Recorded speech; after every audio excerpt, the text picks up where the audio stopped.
is in the building. Yeah! The show goes on all night till the morning. We dream so long. Everybody ever wonder when they would see the sun. Just remember when my show goes on. What's up, everybody? Welcome to the Are we calling this a podcast? All right, welcome to the Overseas Famous Podcast. This is being recorded, so it's eventually going to be a podcast. So if you've never been on a podcast before, make a lot of noise. So there you go. That's right. You're kind of famous. To all the tens of people. Yes. Yes. So when people say overseas famous, I think they should take a picture of the crowd right now. Just to show what overseas famous, because if we were in Prague, this place would be packed. It's spring break. Where is everyone? Yeah, seriously. Guys, it's a nice night. It's a brewery. I also promised my mom I wouldn't curse tonight, because I thought, I'm not going to curse. I thought that was a big thing, because cursing is wrong, and there's children here and stuff, and there's probably, it's just like we're in a Kings Road brewery, so we're in like a city atmosphere.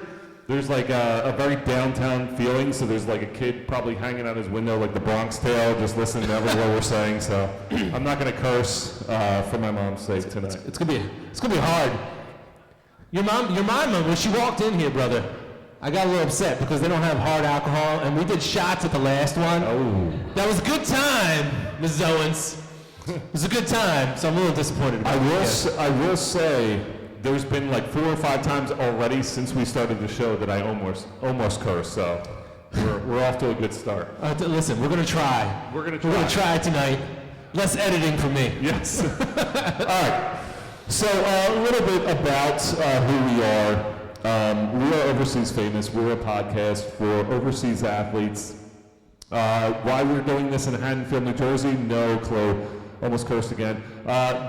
But we are doing this in Haddonfield, New Jersey, at Kings Road Brewery. This is our podcast. Is what we try to be is a voice for overseas athletes. Can I talk about those bikes real quick? Sorry, I just got distracted. So those kids, I'm a little jealous of the bikes. I'm telling you. So all right, so there's the bikes that kids ride these days are like oversized. So these tiny kids are riding enormous bikes, which is the opposite of how I grew up, where I was enormous and driving like the smallest bike we could find. I see a future podcast where we have you on a bike of some sorts. Like the kid rode by and probably said something like kids say, like, you're stupid, I don't curse, Mom. Nice beard. Yeah, nice beard. Your book sucks. Did you read it? You're in middle school, I know you don't read. So, but the bikes these days are out of control. They're like enormous bikes. Plus they cost more than my house. Yeah, that's true. I'm like, where do you get the money for a bike like that? Yeah. Oh, this is Haddonfield. We are in Haddonfield. Yeah, this is Haddonfield. So I forgot. Yeah. So I think the answer is mom and dad. Answer C. Yeah, I'm going to text my mom right now. Yeah. Oh, there we go again. Hi. And having a kid come into a brewery is probably not a good idea to be like, can I look at your bike? But this is live. Have you seen the bikes with the motors on them? Yeah. They can't even drive their own self up the friggin' hill. They have to get a motor. That's the thing now. We gotta have a motor in order to actually go out and ride the bikes right now. What is the point of that? What is the point? Isn't biking exercise? So you're gonna exercise, but you're gonna have a motor on your bike to go up the hill when that's the hardest part of that's the point of it. That's what's burning the calories, and you're gonna stop yourself from burning calories, and you're just gonna be like, no, it's screw it. Didn't curse. You're gonna be like, screw it. I'm going to motor my. So you just buy a moped. Well, isn't that what like a moped, man? Instead of a bike, we gotta have a moped. Yeah. So I don't want to actually propel myself up the hill. It's kids these days. But motorcycle, buy a motorcycle. Why are you gonna put it at this facade that you're biking when really you're just motoring up a hill? When was the last time you were on a bike, Kev? To be honest, last night. I promise you. They build a bike that fits you? My bike, so it's funny you mentioned that, because the bike that I own would put that bike to shame. Like people, Oh shit. yeah, Excuse me. Sorry. yeah, come on, Mark. So the bike that I have, it's called Sick Bikes. They're oversized bikes, kind of like the kids, but they're meant for tall people. So I found this website, and you know what's funny? So I found this website. I was like, I'm gonna have this whole bike, and they're definitely gonna sponsor us because like there's a 6'10" guy who rides their bike. So I was like, hey, like reached out to him. I'm like, hey, you know, we have a podcast about like overseas basketball. We could get you like our following. So it's funny because there's like 12 people here, but in reality, like overseas, our podcast is like ridiculous. Like we're like top 10 in Norway, top 10 in Ireland, top 10 in Denmark. Everywhere but Haddonfield, New Jersey. Yeah. Yeah. Bottom 10 in Haddonfield, but we're like we have this really good overseas following. So I'm like, dude, there's so many people that would really like these bikes if you just gave it a chance. Yeah. And they were like, we have no money to advertise. Like we're barely breaking even. So sorry. This, Sounds like another company. This story, this story really took like a downward turn. I was thinking it was gonna be funny, but now it became really sad. So I'm sorry. We're gonna put a little guitar case out Yeah, here sorry. and like play a little violin or something later. Yeah. Sorry, guys. The guy from Sick Bicycles is sitting there with a tear right now. But we've had some really interesting interviewees on our show recently. We've had anywhere from NBA players down to golfers in the college circuit. Tell us a little bit about our most recent interviewee, which we just interviewed, 2 days ago, and I just edited everything this morning, and that episode drops tomorrow. But by the time you all see this, it's going to be last week. You know, it's crazy. So Isis Young, she plays overseas right now. She played at Miami, then she transferred to Syracuse, was like one of the top women's basketball players, went to Greece. She just got signed. She's going to be the color broadcaster for the she's going to be the color broadcaster for the Connecticut Sun of the WNBA this year. So it's like it's super cool. And I was talking to Ice. So I trained Isis when I was growing up. So not when I was growing up, but she was growing up. I guess I was growing up too. But I trained Isis when I was doing basketball lessons, and she became like a really good basketball player. Well, Ice lives like somewhere right around here. She has an apartment or condo like somewhere, because I said, I was like, I'm going to be at Kings Road, and she's like, that's like 2 blocks from my house. We need to text her right now. Yeah, well, she's in Greece right now, so I mean, it might take her a while to get here, but That's all right. apparently a lot sooner than the people who we had on the guest list tonight. But yeah, so the flight from Greece is going to be quicker than the some of our friends drive over here. from Cherry Hill. Marlton. So yeah, Marlton, surrounding towns. But Kings Road, we want to thank Kings Road for having us out here. Yes, Kings Road. One of the most hospitable places that we have ever casted from. We've been some really nice places, but Bob here, we got Matt. Where's Matt? Everyone give Matt a round of applause. Matt's taking care of us tonight.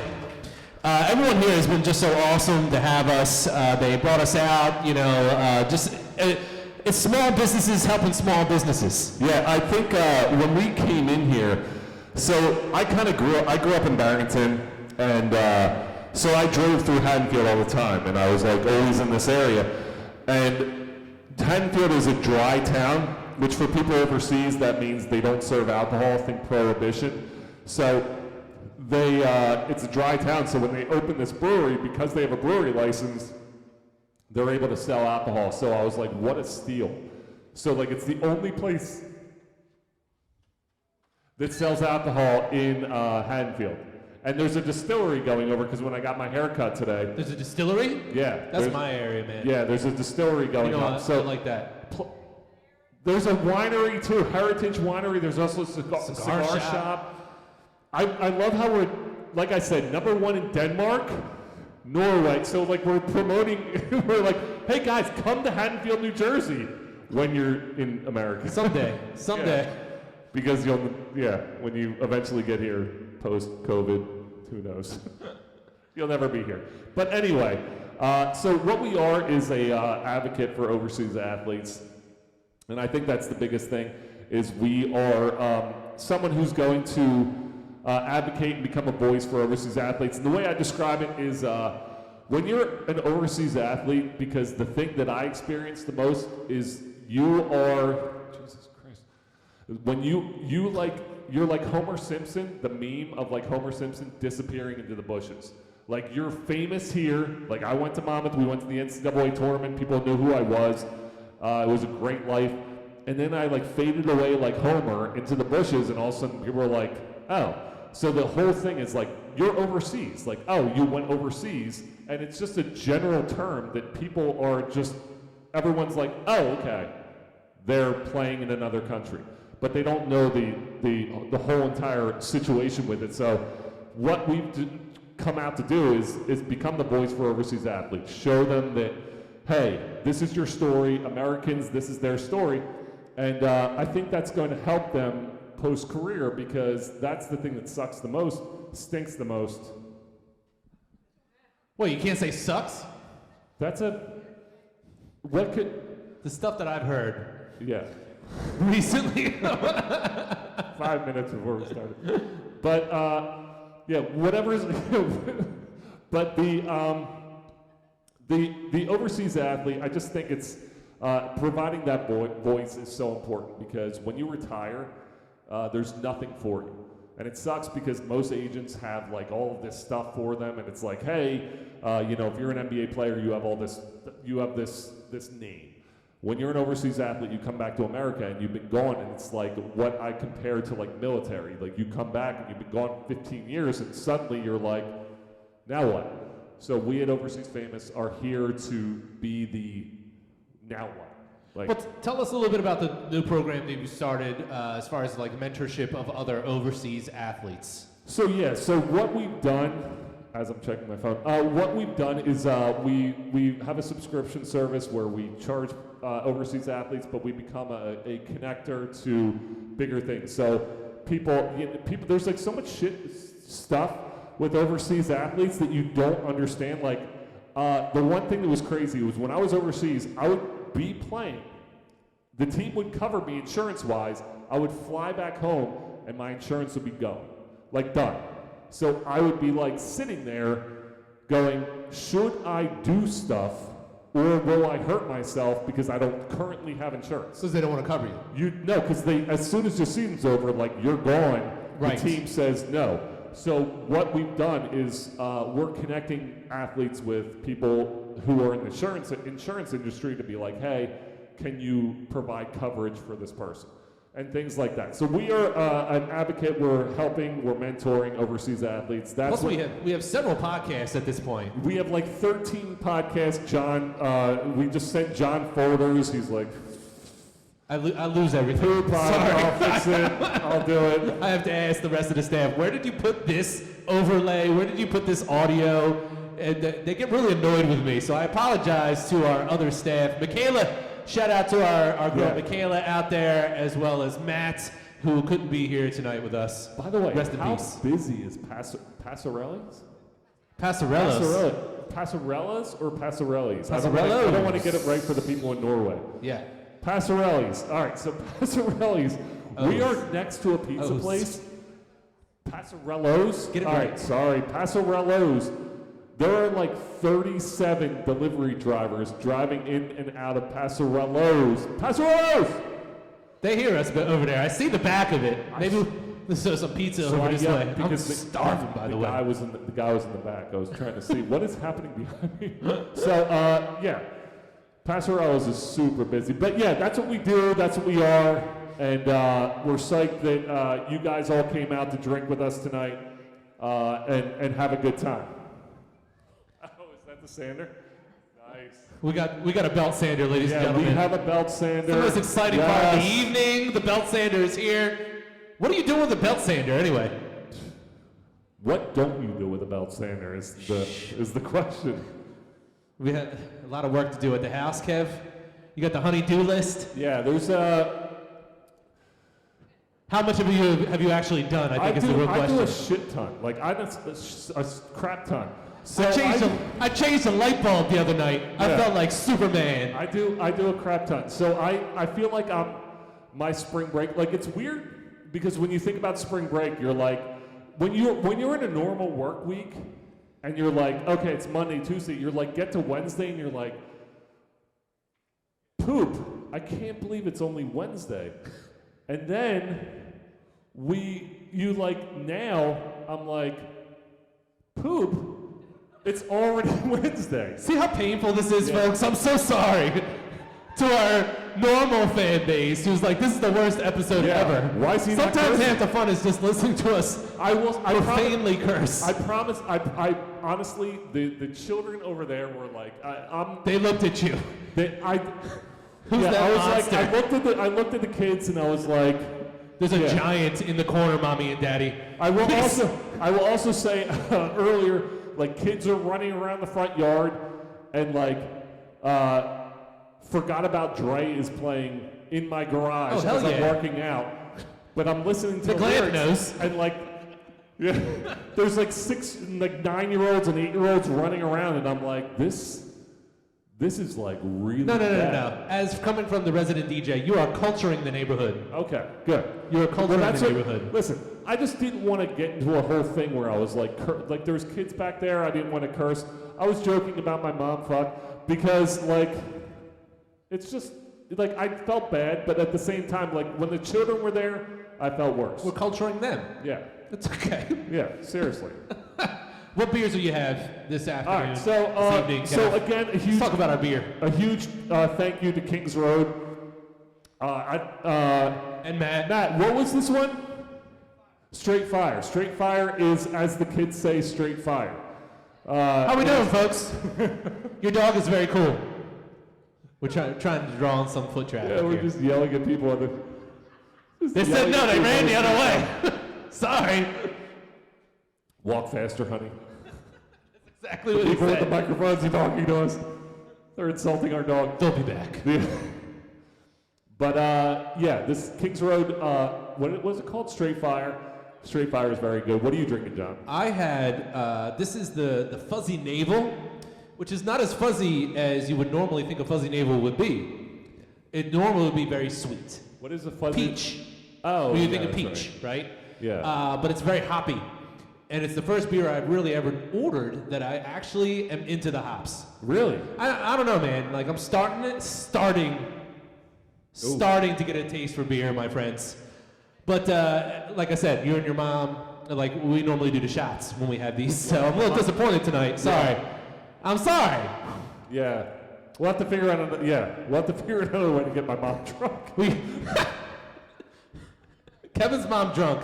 That's where it's at. It's a great time. That's what we base this podcast around. Yeah, seriously. We do the on location. only reason we do live shows is so my mom can get drunk.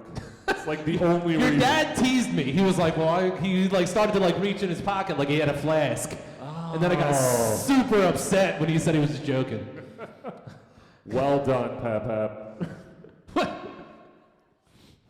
So, yeah. All What right. do we, So let's take a quick break. yeah. And when we come back, my friends, we're going to talk a little bit more about the book. Kevin's going to give us a little bit of reading. We had something Oh, shit. Hold on. So, real quick, do you want me to save this for the second segment? So we'll tease it. Something crazy happened right as we were setting up, just like right out of the blue. It has to do with the book. We're going to tease it for our podcast people, even though we don't have any advertisements to kind of tease it with. But that's okay, because it's very good. So we're going to take maybe a 10, 15-minute break. a Everyone, tease. make sure you order some food. Make sure you hook up Matt. The beers are flowing. And it's good to be here at Kings Road. All right, my friends, we'll be right back. DJ John Hunt taking requests, especially except for Nick Lamb.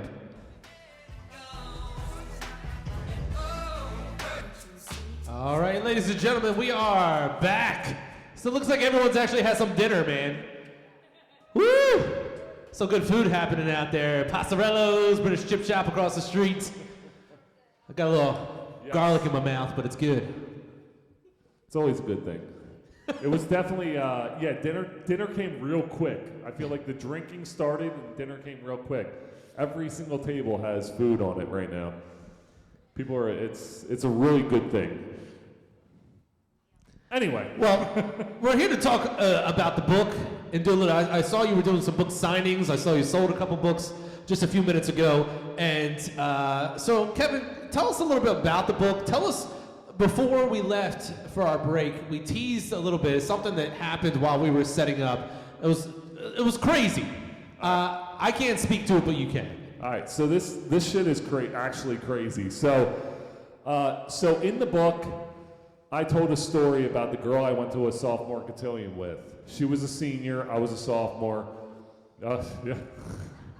We're gonna get to you, sir. Shh. Quiet. So the whole entire, so we follow each other on social media. I actually, when I was writing the book, I reached out to her and I'm like, hey, I'm putting this story in the book and like a lot of people are gonna read it. Are you cool with this? And I was like, here's what I'm writing. So I sent her what I wrote. It was like a week's silence, which is fucking sucks. Because when you send something and you're like, this really means the world to me, if you would say yes, because the story is really good. And I was like, wrote her, and then it was like, read. And I'm like, shit. So there was no response, no nothing. And then finally she's like, oh my gosh. She's like, that's hilarious. Yes, I'm cool with that. That's so funny. Now, at the end of the story, I'm going to tell you another part, but as we're sitting here now we follow each other on social media. So I posted that we're going to be here tonight. As I'm sitting, I know she lives in Haddonfield, so as I'm sitting there, a car drives by and it beeps, and I look and I'm like, oh shit, that's her. So she drove past the site knowing that... Notice she didn't stop to hang out at all. No, she just waved as she drove by. She looked and she's like, thank God no one's reading this fucking book. But yeah, she drove past and I was like, oh my God, because before we even said anything, I was like, I'm gonna read a chapter not a chapter, Jesus Christ, like a section of the book. And when I said that, I was going to pick this section because everyone that I talk to, there's like people who are like, all right, I really like this part you talked about overseas. I really like this part, but every single person has mentioned, they're like, what you said about Becky, they're like, every guy was like, it gave me anxiety because as a guy, I could feel what you were feeling. I could feel the utter humiliation. My mom's in this part too, which is why, Hi, Mom. Yeah, it's really, it's just doubly good. All right, so I'll read this real quick. And it's weird because, like, as I was practicing, we're on page 129. We're following along. We have some fans down here. 129. So it's funny because, like, we sit there and I talk and we do this podcast a lot and we do it and I'm never nervous and, like, I played basketball in front of, like, thousands of people and I was never nervous. But, like, it's weird that there's, like, 12 people here. And I'm like, and reading in front of these 12 people, I'm like, oh shit. Like I was like practicing reading, going like, and I was breathing heavy because I was like, this is so embarrassing. Anyway, fuck it. It's just like I just feel like when it's better for a bigger crowd. Yeah, it's like, yeah. So if I'm reading in front of 1,000 people, I'm like, fine. And 10 people, I'm like, what the fuck? All right. Paul is going to critique you. So, Mom, there might be some F-bombs in here. I didn't peruse it, but I'll just double check. All right. The kid's gone. All right. So I'll set the scene. This chapter is about Estonia. Now, I lived in Estonia, which is very cold. If you're following all the Russian situation, Estonia is across from Finland, right next to Russia. So it's like north, like where Siberia is, like it's like freezing. A friend of mine was there and I texted him and was talking about it. He's like, it's finally 60 degrees here in Estonia. And I'm like, when I was playing there was potholes that would form because there was 8 inches of ice on all the roads. So when you would start driving, some of the parts would melt where there was like manhole covers, and your car would like fall in these potholes. Anyway, all right. So this kind of takes it into I had to scrape off the interior and exterior of my car every single morning, like because I would sweat. And then I would get in my car, and the evaporation of the sweat would go onto the condensation would go into the windshield, and it would freeze. So like everything was frozen, so I had to scrape the inside. All right. As I scraped the ice off the interior, this is so fucking embarrassing. All right. So as I scraped the ice off the interior of my windshield in -4 degrees, I reminded myself how much I loved the snow as an adolescent. Waking up to a field of fresh white powder outside my window, I would sit patiently in front of the radio, waiting for my school's number to be called to confirm a snow day. Hot chocolate with marshmallows was a staple drink during a winter school closure, along with building an enormous snowman in front of the house while putting the carrot in inappropriate spots. Then we would go sledding, and my brother Jeff threw caution to the wind and rocketed down a hill at 30 miles directly into a semi-frozen stream, causing the onset of hypothermia, which oddly enough happened twice. In both instances, my mom quickly stripped him down to his underwear and wrapped him in a blanket in front of all our friends. First, I was there. First when he was 6 and again when he was 10. This occurred because 1, my mom was more concerned about our safety than our feelings, and 2, embarrassing the shit out of us was something my mom excelled at, like that cold February evening during my sophomore year in high school. I'd asked a senior named Becky, I won't say her last name because it's fucking weird, who happened to be the hottest girl at Kent. She could probably hear us from here. Yeah, she's probably like, Becky! Considering she drove down this road, she probably lives right there. With her child in the seat. The kid like opened the. I heard my mommy's name. Who was the hottest girl at Camden Catholic to the sophomore cotillion. It was a real ballsy move on my part, as she was the epitome of a high school hottie. Cute, athletic, popular, and a body like the girls who graced the pages of Playboy magazine. I knew she was only going because my dorky friends asked her hot, cool friends, and it would be a fun night out. But I still felt a sense of achievement. Despite my understanding that this date was strictly platonic, I was getting a vibe at the end as the night went on. Now, I was 15 at the time and had no idea what a vibe even was, but something was telling me I may have a shot with her. She laughed at my jokes and she smiled at me, things that pretty people do to people they like or people they feel bad for. I was teetering on the holy shit she likes me / she wants nothing to do with me scale for most of the night before an upperclassman walked up to us, looked at me and said, maybe we'll get lucky tonight. My heart began racing. Oh my God, this is so embarrassing. She's going to flat out reject me in 5, 4, 3, 2, 1. Maybe he will, she replied. My heart, which was already beating at an unhealthy rate, went into official heart attack mode. Is she joking? I'm going to get lucky? Me? She turned and looked at me. We are going to Mike Dennon's party, again, another name, party after this, right? It took all my power. After party tonight at Mike's house, just so everyone knows, so we're heading over there. It took all my power not to pass out. I began nodding my head up and down for an unnaturally long time. After I did not talk, dance, or breathe for the last 45 minutes of the cotillion, we made our way to the after party. It was my first experience at a cool kids party, and I was doing everything I could to avoid embarrassment. I was sipping on a beer and talking with Becky when someone yelled out, "Where is Kevin Owens? His mom is on the phone." I froze. For those of you at home who are listening to this 2 weeks from now, Kevin's mom is getting real pumped up here in the back. I froze. Oh my God, please tell me there is another Kevin Owens at this party. I looked at Becky horrified and began to perspire. The emotional roller coaster I experienced in the past 4 hours was enough for an entire lifetime, and it was still nearing the final drop. I walked in the house, followed by the eyes of all the cool kids preparing mom jokes in their heads. I picked up the phone. Hello? My mother's distinct voice was on the other end. Kevin, you have a curfew and you never checked in. I had to call around for an hour to track you down. What the hell are you thinking? You need to be home in the next 30 minutes or I'm coming to pick you up. It's so crazy because I'm thinking about like my mom sitting right here and I can still hear her saying this to me. The phone, do you remember this, Mom? She's laughing, saying it. The phone clicked. I was left standing in Mike Dennon's kitchen hoping a sinkhole would swallow me up. Becky walked up to me. Everything okay, she asked, as the combination of sweat and tears increased the moistness in my face. I think I have to go, I replied, fighting back the emotions that were building up inside. You have to go? Why? Is everything okay? My mom gave me a curfew. It's so ridiculous. And is threatening to pick me up if I don't come home immediately. Becky looked me in the eyes. I wish you didn't have to leave, she said. Oh. There was a look in her eyes that made me think she might have wanted me to stay, but unfortunately my mom was being a world-class cockblock. I sat in silence, defeated, as Becky drove me back to my house. The thought of trying to kiss this beautiful girl crossed my mind, adding another layer of apprehension to my already fragile state and causing my internal temperature to rise.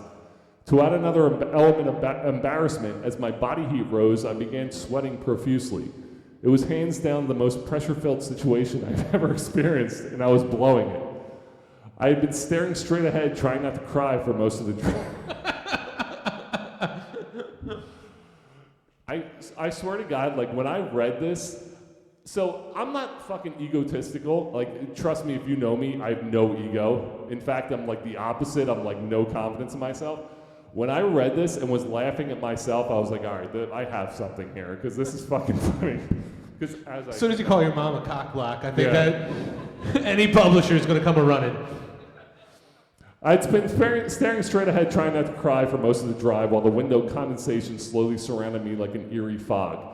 As we pulled up to my house, I glanced at Becky, who had a look of shock and disgust, noticing that half of her vehicle was completely obstructed by my science experiment going on in the passenger seat. So what I was trying to explain, it was so cold outside, but I was sweating so much that like the fog had gone, like the entire, like from my half all the way around was completely like you couldn't see.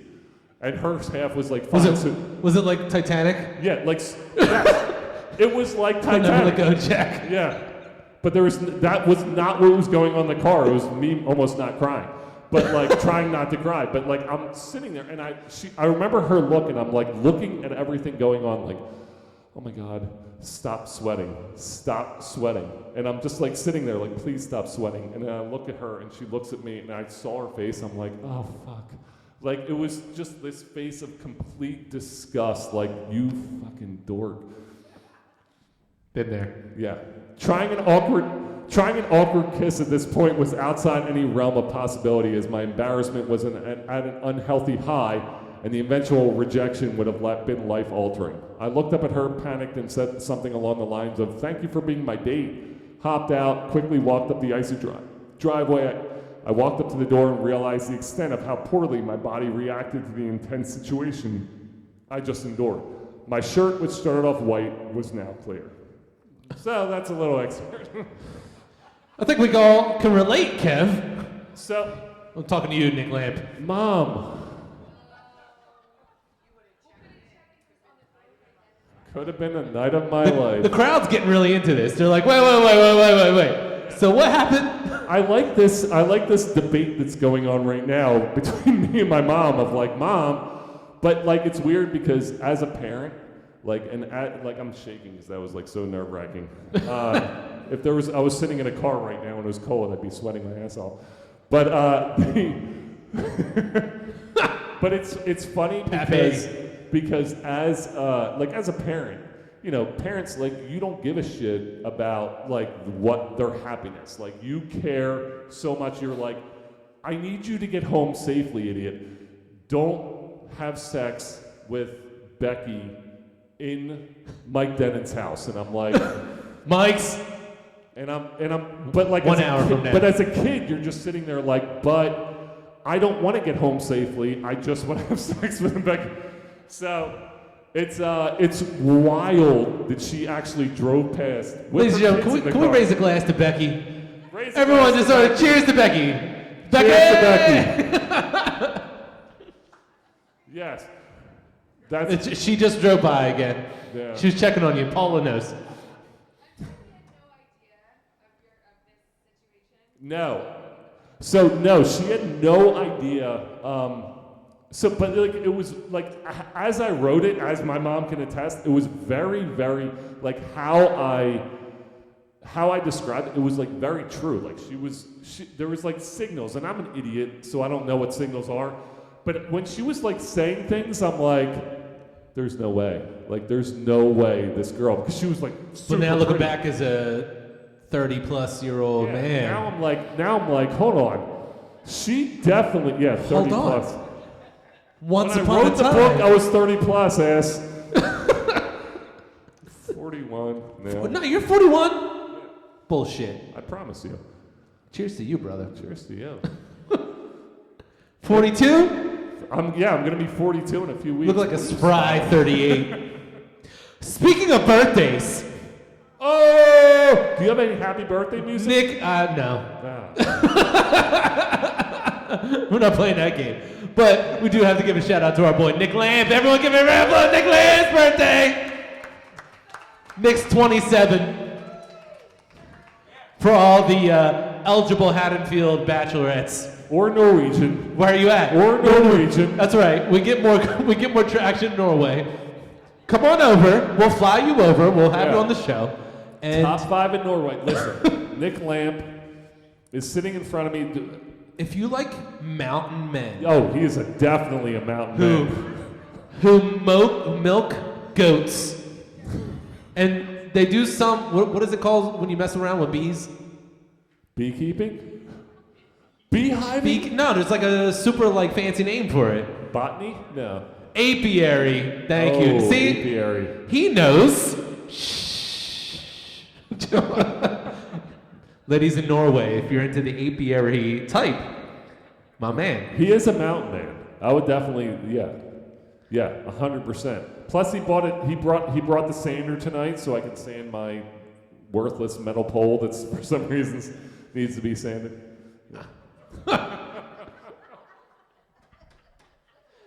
So Kevin, tell us about this book that you wrote and all the stories that went into it and compiling it, and what made you first decide to write down all these stories. It was funny because so I had written for it's weird how like my life has gone, because I retired from basketball, and I immediately I didn't even retire. I was playing basketball, I got hurt, and then I was home.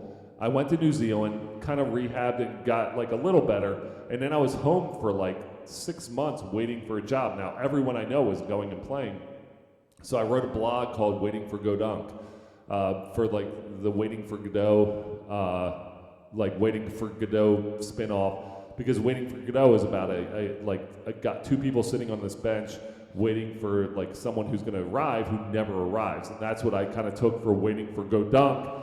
Kind of like our podcast here. Yeah, exactly. Yeah.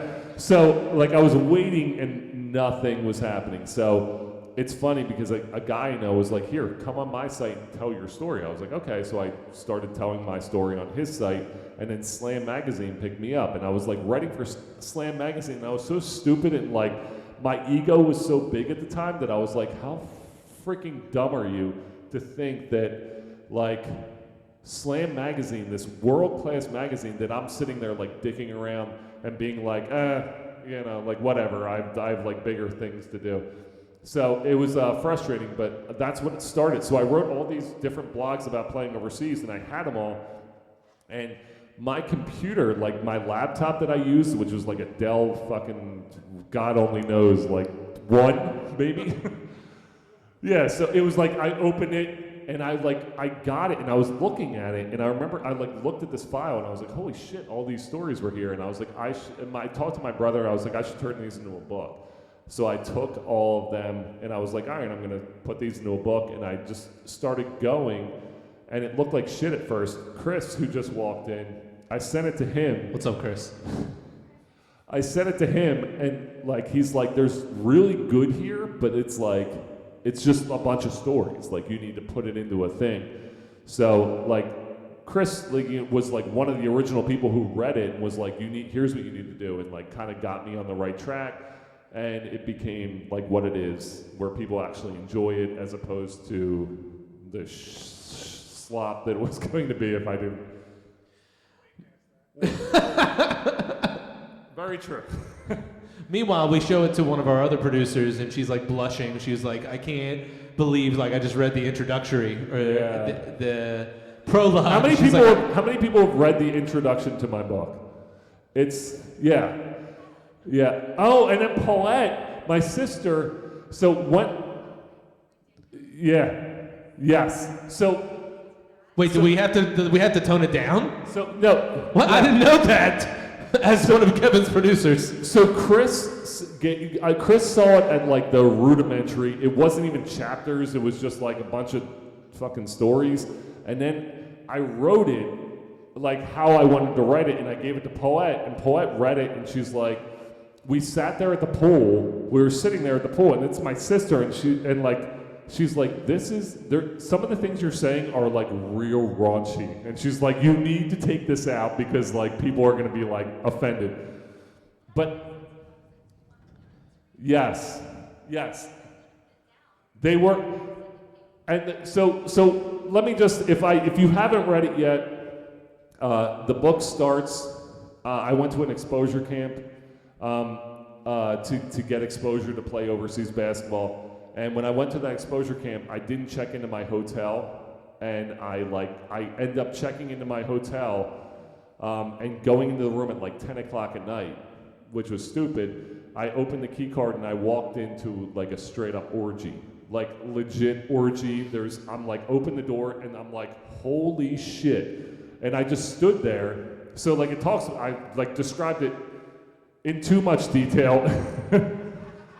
I'd like to see the first draft and judge for myself.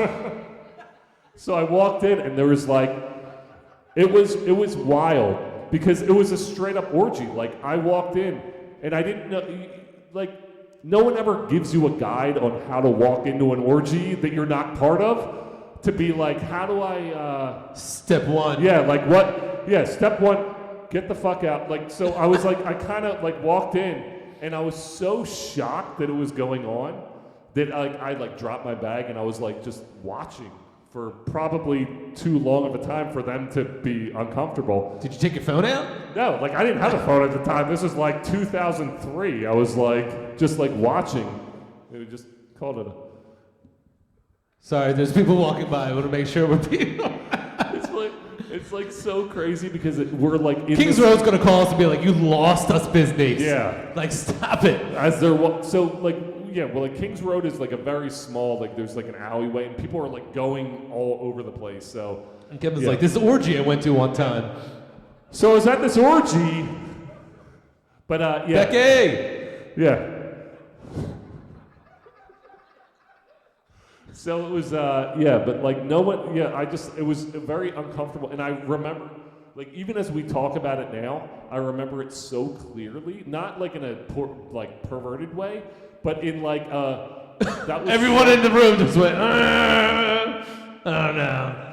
But I just remember like just like what I was feeling. I was like the complete and utter embarrassment. Like that was probably one of the most embarrassing moments of my life, and I didn't even do anything. I just walked into a room. But it was like so embarrassing because like everyone's yelling at me and they're just like, "Get out!" And I'm like, "Oh my god, I'm such a dork that I was like, I'm so sorry. Like, let me just figure out." Didn't you have to go back in the room and like get your bag? So I dropped my bag and like ended up leaving the room. Like, oh my god, thank God that's over. And then I was like, oh my god, I don't. He had to go to have get my his bag. PJs. Yeah, and like my wallet, my car keys, like everything I owned was in that bag because I came, and so I was like, oh shit. So I had to go back into the room after I left. His size 42 PJs. Yeah. Hold on 1 second. And I had to like go back in and like Excuse me. So as you imagine people, if you walked into an orgy for the first time, like. I was about to ask, has anyone ever walked into an orgy before? Come on, Matt, I know you. Matt's our server, by the way. Hey, a round of applause for Matt. Matt's hanging out with us. So if you walk into an orgy for the first time, this is the next book. Yeah, like, and then you walk out of the orgy. Walking back into the orgy is like pretty much the worst fucking thing you can do, and that's what I had to do. You might as well. I had to go get my Should bag. like do a little jig. Yeah, and like I honestly, I like walked in. I was such like a little kid. I like literally went like this. I was like, I'm so sorry. And I was like grabbing. I need my toothbrush. They were yelling at me. They were screaming at me. They're like, get the fuck. I'm like, I'm so sorry. I'm like, What year was this? 2003. In 3. It's like 2022. They've been like, I don't know, just let them in. Yeah, they'd probably be like, you filming this? Here's the NDA. Send me a copy. OnlyFans. What a... No, there's some really interesting stories in the book. If you haven't had the chance to read it yet, we have the book up here. Are we running some type of discount tonight? Yeah, I'll sign it. I'll sign it for free.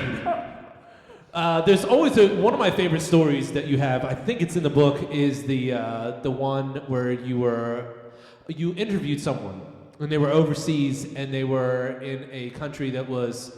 There was a lot of like war and stuff going on. And they were stuck inside as a hotel as an overseas player. Yeah. Oh, who was that? That was like right when I first became a that was producer. the first. What the hell was his name?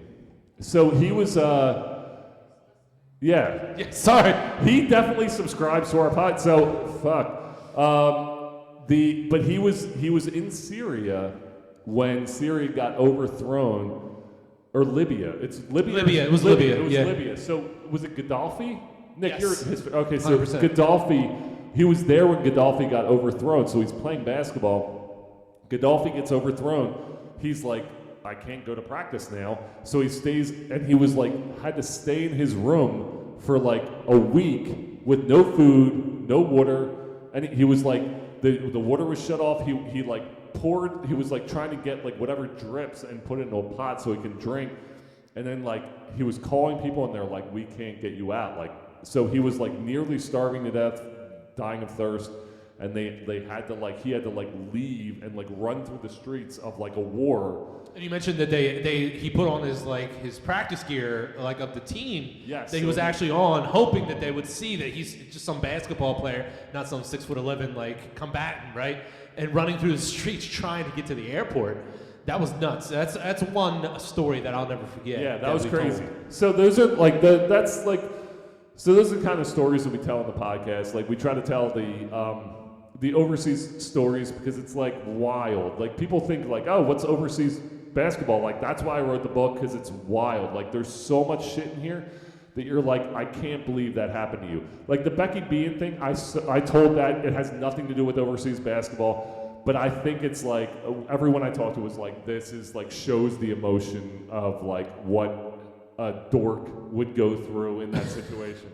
Well, I think so that's why I read it. It's interesting because there's a lot of stories in there that a lot of people are like, I don't know, man. I like basketball, but I'm not like up to read a book about basketball. But if you just want to hear some crazy stories, some fun, interesting anecdotes about like what it's like to be overseas, to be away from your family, to be away from your friends, to be paid what you're being paid, and all of a sudden you're on your own. Like, cause like I got little boys at home, and it's like when they turn 18, you're going away, right? Like what are you gonna do? And all of a sudden they're away, and they're on their own. What do you do? Yeah. How do you function? Like at that point in your life. And there's some awesome stories about that. That's what I really like about it, because it's definitely not just for the basketball fan. It's for the fan of like life. Like what's going on? What is it like to be overseas when you're 21, 22, 23, 24 years old, and just trying to figure things out? Well, I always say like when you're young, you don't know shit, but like 20, like but you think you know shit. You think you know shit. That's the problem. How many people have thought they knew shit? And then you put yourself in a little bit of trouble. Everyone's putting their hands. John, but they're not putting it up in the air. They're doing, it was me. John, we may have to edit my mom out of there. I think she said something. Well, just we post need to edit. get her a microphone. That's what we need to do. But it's crazy because the book, it deals with a lot of stuff with like language barrier, like dealing with a coach who doesn't speak English, and you're like in the middle of a game and the coach doesn't speak English. And they're yelling at you. Yeah, and they're yelling at me. I got yelled at so much. So I still get yelled at. Yeah. It's all right.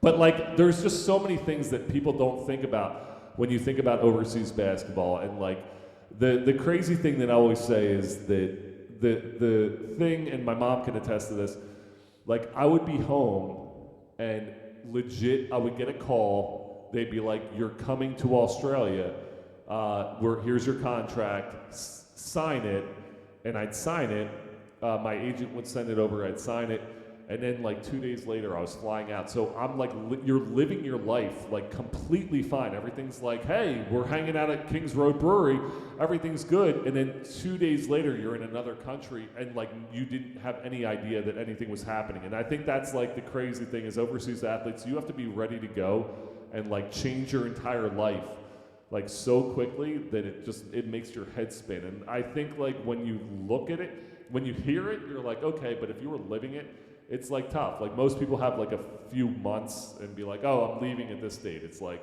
I remember I went to Australia, I was sitting on my couch and my phone rang, I answered it, they're like, it's my agent, he's like, Kev, you need to, this contract is really good, it's in Australia, you need to get your shit packed. I'm like, okay. And I like signed the contract the next day and then I was on a plane the following day to Australia. Like it's all about that contract. Yeah, like you just like are flying to like 20-hour flight. So I think it's just like crazy. So that's what the book was. I wrote the book honestly because I think it's fucking wild to be an overseas athlete. And it's something like everyone's like, oh, LeBron and Kobe. Listen, I love Kobe. LeBron, meh. I mean, he played with my brother. He's cool. But like, even like Russell Westbrook, like we always joke with like overseas athletes, like Russell Westbrook got a bottle in Philly, a water bottle thrown in his head.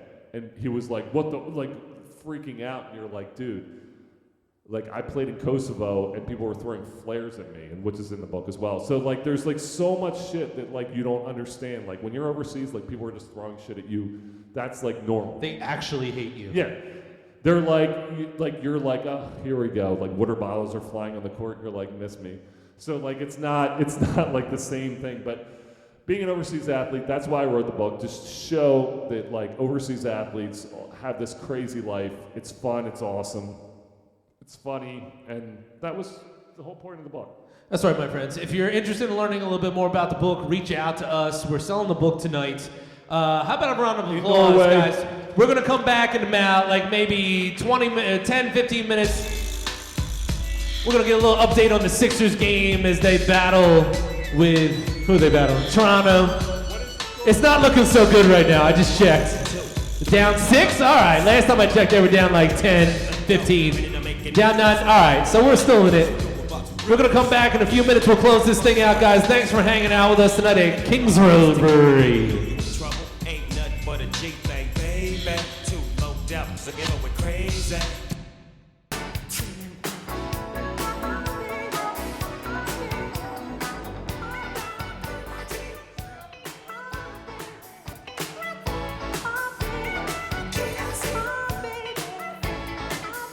Spider-Man's pretty good. Tom McGuire was stupid, but Spider-Man's pretty good.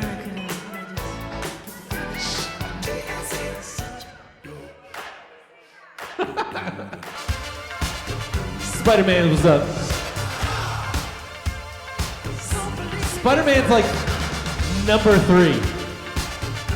I got Iron Man number 1. Iron Man is number 1. And then Batman maybe number 2.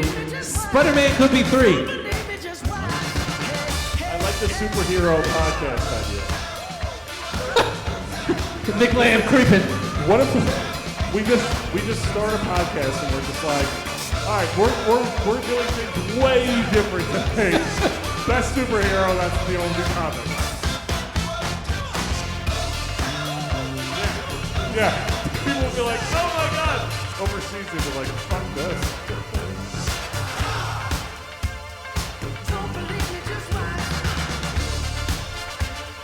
Yes. And we're back.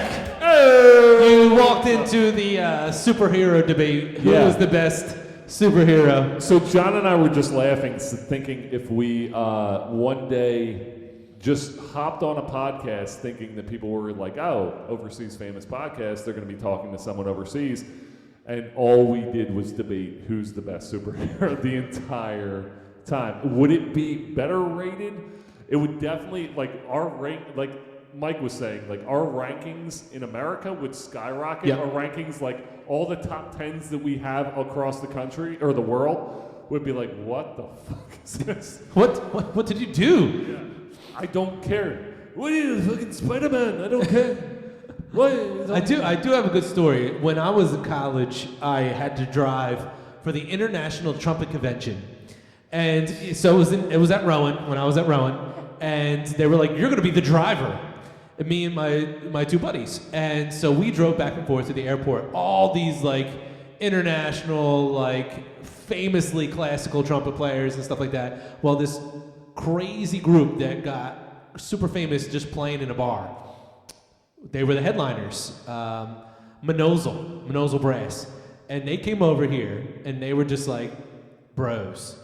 They were getting super drunk every night. They were like, hey, could you take us to the Walmart so we can buy the Spider-Man toys for our kids? So we drove them at midnight to Walmart so they could buy Spider-Man toys for their kids and shit. And we brought them back, and we had found out later on that like the Rowan police were like, who are these guys? They were apparently like walking home from the bar and like peeing in the road, whereas that's more accepted in other countries.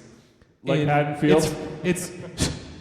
It's frowned upon in places like Haddonfield to relieve yourself in public. So, Manozil Brass, check them out. I don't know, man. We might find out tonight. Yeah. I've had a few. Yeah. So what's going on with the game inside? I know everyone keeps sort of running back and forth. Yeah, We got the Sixers inside. It does not look to be going spectacularly well. No, so it's funny because we set this up, and when we set this up, we set it up a few weeks ago before the actual NBA regular season ended. So the season ended, and suddenly it's like there's an NBA game on when we're doing this. So it was like, whatever, we'll push through. So this morning I wrote Bob, and I was like, are we still good? And I was like, he's like, yeah. And I was like, is the Sixers game going to be playing inside, or like at the bar? He's like, 100%. So I was like, all right, then we're still on. I know there's nothing out here, so we're outside, as you can tell by the bikers that we were making the tumbleweeds fun of. Yeah, the tumbleweeds and the fact that the person in the book drove past fucking here. So Nick Lamps like peering behind a corner. So we're outside, so like inside the game is going on. So like half of our audience has went in. And by half, I mean all. So they all went in to watch the game, which the Sixers are down 10. So if you're, you know what? Overseas famous, Toronto is beating us by 10, so we're Sixers fans. But if you are listening from Toronto, you know, kudos for winning the first half. Because we have higher ratings everywhere but here. Yeah, seriously. Because, yeah, like we said, like USA, it doesn't matter. Philadelphia, it's like, fuck you. But Haddonfield, cool. But didn't you play for the Sixers G League? So I played in the G League for... Come on, Tri-State area. This is Kevin Owens. Yeah, seriously. Tri-State. So I played for the G League, and I, was with the Sixers for a bit, tried to make the team, but never caught on. Never was able to make it. That's all right. They wanted you in Korea. Yeah. He's just got that really nasty face because we all know what happened in Korea. Yeah, lots of weird stuff happens in Korea. That's all. I'll just leave it at that. Buy the book. Buy the book. You'll find out. But this is super cool. So Kings Road, if you're in Haddonfield from Norway, you obviously stop by Kings Road Brewery, an incredible. I like we were saying before, the ambiance, and that's a big boy word. So the ambiance was like, it's like very nice. It's a very comforting. It's like cool in here. It's like a very cool vibe. It's weird. So I set up. I was looking at pictures, and like I get real weird when it comes to the holidays. So like Christmas, I was looking at pictures that they had from Christmas, and like they had like the wreaths, and they had it all lit up. It was fucking beautiful, man. It was like so. Are you getting sentimental on me here? I am getting sentimental because the Christmas and we walked through here, through during Christmas, and we never came here to actually. Well, drink a beer. I've driven past this place like every day of my We life did. since You and me Oh. and the girls. Yes, we did. Uh-oh. We went to Happy Hippo. What the hell is a Happy Hippo? I'm so lost right now. What the fuck is going on? So Happy Hippo is a toy store from the 1920s. Is a Happy Hippo toy store? Is it still open? 100%. So Happy Hippo is a toy store. It was weird because it's weird that you would drive through a downtown area and we would literally drive from my house and cut through here to get to the Toys R Us. Mm-hmm. And we'd pass Happy Hippo and I'd be like, I wonder what they have here. Not G.I. Joe's because apparently they didn't have the name brand toys. They have a lot. What do they have? Are we talking about Happy Hippo? Yeah, we've officially gone off the rails. I have no clue where this segment went. We were supposed to talk about the Sixers. Yeah. Kevin fucked it up. We're talking about downtown Haddonfield for the people in Denmark. Downtown Haddonfield. Watch, there's gonna be some huge demographic that comes back with Happy Hippo. Their shit goes through the roof and they get orders from Denmark. You'll be can you please send us the Happy Hippo toy? If I walk through downtown Haddonfield this summer and I hear someone with a Danish accent, I'd be like, you're fucking here because of me. Don't get it twisted. No, but this place is, I forget what Bob, one of the owners, had mentioned to us, that this whole area is turning into a really neat spot. What did he compare it to? Because we have Heritage Winery, we have the cigar shop, and then you have, of course, Kings Road right here, all within literally 20, 30 yards of each other. I forget what he compared it to exactly, but it's a neat little downtown area for everyone to come have dinner, come have drinks and stuff. We've had people with dogs roll up in here. Also, kudos to the cigar shop for having a Cuban flag hanging outside, but no Cuban cigars inside the store. So that's awesome. Because there's a Cuban flag. I just noticed that. I was like, wait, that's a Cuban flag. So there's a Cuban flag hanging out of the cigar shop, but I guarantee if you go in there and be like, can I have a Cuban cigar? They're going to be like, that's fuck off, they're illegal. That's still a thing? The Cuban cigars? I don't know. I feel like weed is legal tomorrow.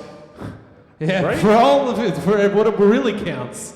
Today is 420. Weed's legal in New Jersey tomorrow. Cuban cigars are apparently legal yesterday here. Beer is legal. Prohibition ended in 1920. The Sixers going to get their ass beat. Listen, I honestly... You're feeling it?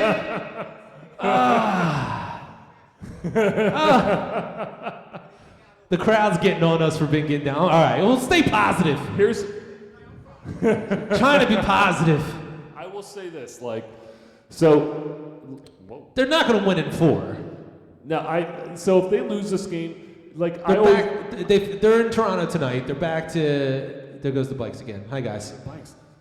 What's up? See, we're making friends here in Haddonfield. So so I always say with the 7-game series, it's nearly impossible for an upset. The NCAA tournament, that's what makes the NCAA tournament so great. Yeah, because it's one game. So if you strategize and the team has a bad shooting night, you have a good shooting night, you strategize, you can beat a top team, which is why there's so many upsets.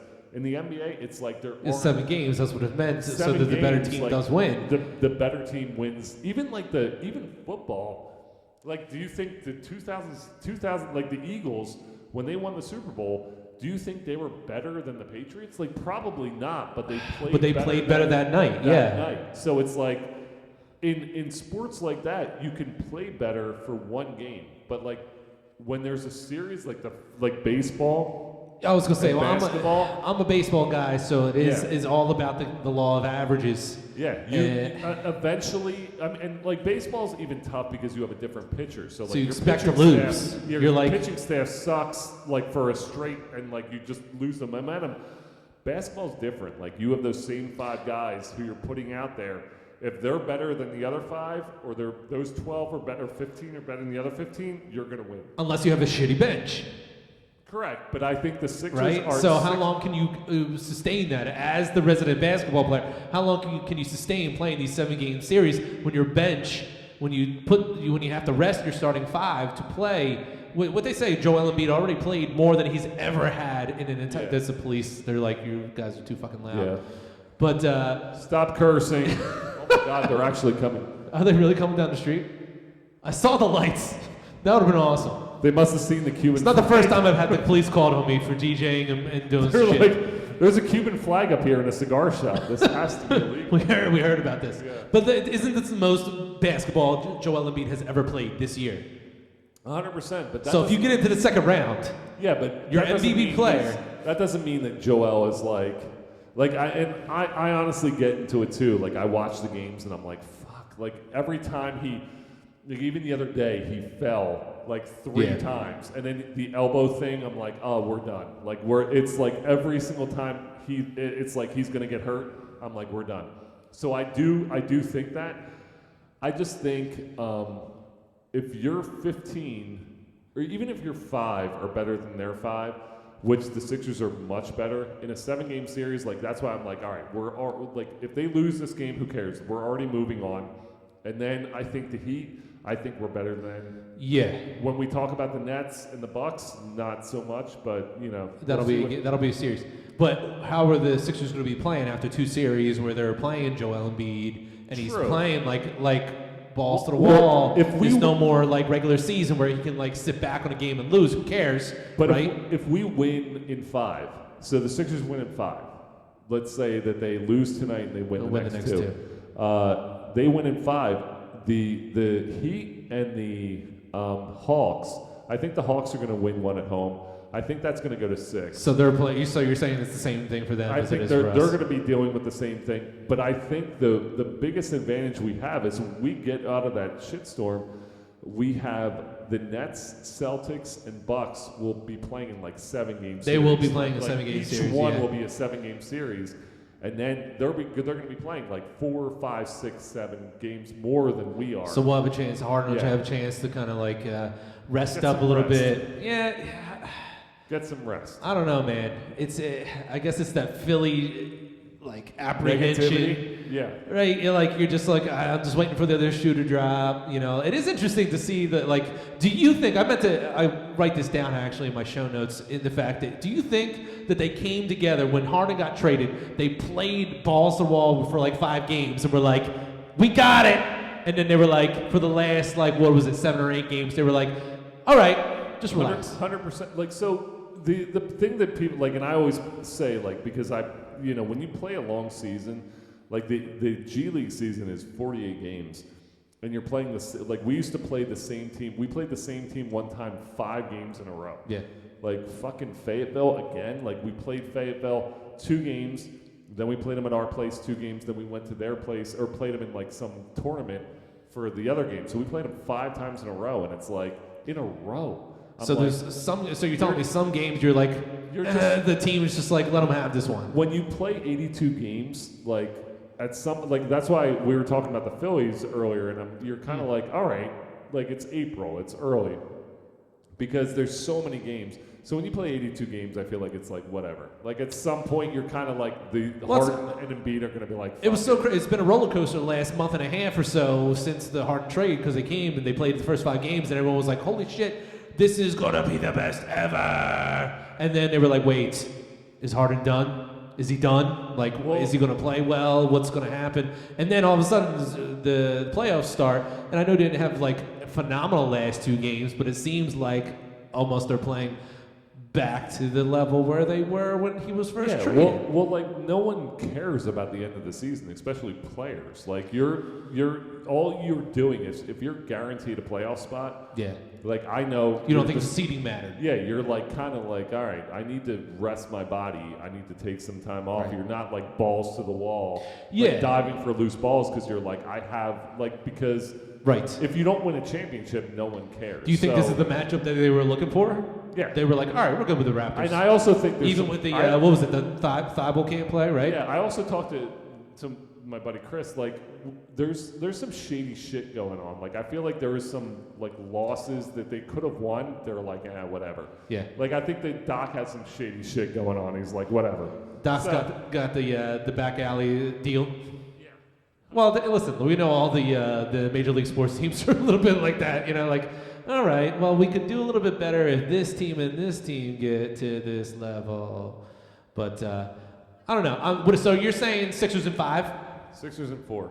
Sixers in 4? I think they come back. Sweep? I think they come back and win this game. From what I've understood, because I've been here, they've been playing like shit. They've been turning the ball over. They've been. That's what I said. Yeah. So apparently there was an Embiid sucks chant. Yeah. Did anyone else hear about that? Yeah. Someone on Twitter was like, Embiid sucks. So I will say, like, if I'm like glorifying betting right now, my biggest bet win, I won like $800. So what I did is I bet it was like who the fuck were they playing? It was the Bucks were playing someone, and I think it was like Chicago. It was the playoffs, and I bet on Chicago in the first half, and I bet like $50 or something. So I like the cash out was like $300 at halftime. And I was watching, and I'm like, Giannis hasn't done shit. And I'm like, he's going to go off. So I cashed out, and then I bet in the Bucks in the second half. They were down 20. The odds were ridiculous. I ended up winning that one because the Bucks came back. Well, that's how you actually win money when you're betting. Yeah. You know, instead of like a little piece here, a little piece there. Like, that's a smart way to do it. Yeah. But sometimes betting on the long shot. It sucks. But I will say, like, you know, you can't judge a game by the half. So you're saying Sixers in 4? Sixers in 4. I'm saying Sixers in 6. I think they'll come back. I'm not guaranteeing they'll come back, but I definitely think they win the next game. If they don't come back and win this one, then yeah, Sixers in 5. Sixers in 5. Yeah. And then on to the Heat. On to the Heat. Or the Hawks, which is weird because I think the Hawks played like shit, and John Collins is just coming back. But I do think that the Hawks could. Joanna is so bored right now. She's like, you're talking about basketball. It's a basketball podcast. How dare you? And it's the craziest thing is that I never talk basketball with Kevin. So he's like, what the fuck is going on right now? My producer is actually talking about basketball. I'm usually the one who's like, can we talk about PlayStation? You know what's funny? Can we talk about movies? Who's the best? Who's the best superhero? Yeah, because I'm like, you can hear it. You can hear it out of like the back. Like I was like, I know the group right here, so I think I heard, and I was like, I heard Joanna say, I just heard her voice, and I was like, and I heard her say something to Nick, and I was like, I guarantee she said, like, when the fuck is this over, or something like that. God forbid we talk about basketball in the basketball podcast. So I was like, they're definitely so annoyed right now. So that was like 10 minutes ago, and then we've been talking about basketball ever since. But our intern Matt would be, one of our producers, Matt. That would be because Matt's our basketball guy. Michaela's like, she just was like, stop talking about basketball. I'm usually like, I don't know, what are we talking about tonight? Matt back there is like, can I please go home? I'm done. This has been so long, you guys, but, you know, we talked a little basketball tonight. It was good. A little basketball, a little book, little overseas. The big shout out, if you are listening, because we do have, I joke that our whole audience is overseas. We definitely have a good American and especially local audience. So if you're local and you want to come find a fun night out, come to Kings Road Brewery. It's a great place. It's a great, like, we're outside. It's a beautiful night. You know, it's a incredible brewery, so we really appreciate them having us out. We appreciate Matt. Yes, appreciate everyone. Appreciate. I was like, it's 9:30 on a Wednesday. 9:30 on a Wednesday. Hey guys, next time we have you applaud, you have to pretend like there's like 30 people here as opposed to 4. All right. Big shout out to Kings Road Brewery! There we go. You guys have no idea how many people are here right now. So big shout out to Kings Road Brewery. Check it out. Thank you everyone for coming out, for listening to us, for supporting the book, for, you know, we're going to go in and watch the Sixers, for, you know, just being here tonight. It was a really good time. You all right? Okay. But we really appreciate it. A huge shout out to DJ John Hunt. As I always say, which I always say on the podcast. I got the slow clap. Yes. But it's funny because like Norwegian people and like Danish people, they're like, John Hunt is going to come to Denmark and do a show. But if you are I got a senior prom next week. It's all good. If you are looking, and it's funny because I was sitting there talking before we even started tonight, and like John hopped on and like gave his little like, hey, we're gonna be coming on in like 15 minutes, and it was one of those times where I was just like, from afar, I kind of like turned and I was like, God damn, he's good at what he does, because it's like, as a DJ, I'm like listening, I'm like, I'm fucking fired up. There's like I'm like on the show. Did you get all sweaty? Did everything get foggy? And then I was like, and then I had to read. But I definitely think, DJ John Hunt, if you're ever in the area, if you need a DJ, he's the best in the business. He's good at what he does. He pumps the party up. And, there's people coming in from out on the street just to kind of check us out. All three of them, they came in. They said, I do like Snoop Dogg. Yeah, they rode their fucking bikes past here and cursed us out. I think pretty much gave us the finger. They did a wheelie at one point, so it was a really good time. Thanks, brother. I appreciate it. Yeah, so we are Overseas Famous. This is it's been a passion project of ours. We've put a lot into this, and we really appreciate you guys coming out, listening. People out there who are listening on the podcast, we appreciate you guys. We appreciate you guys coming out tonight and listening to us. It's been a fun time. I always like live shows. John's New Year's resolution when we did the show a few years ago was like more live shows. I totally forgot about that. We win. Yeah, and more live shows. And we have done more live shows, and it's been awesome. So just even getting out and like fucking partying for a little bit. Fuck it. Like let's blowing off some steam, man. It's been a crazy let's year. Just drink some beers and have some good times. So thank you guys all for coming. Overseas Famous Podcast. Let's Cheers. Get one last yeah, there we go. Thousands of people are excited right now.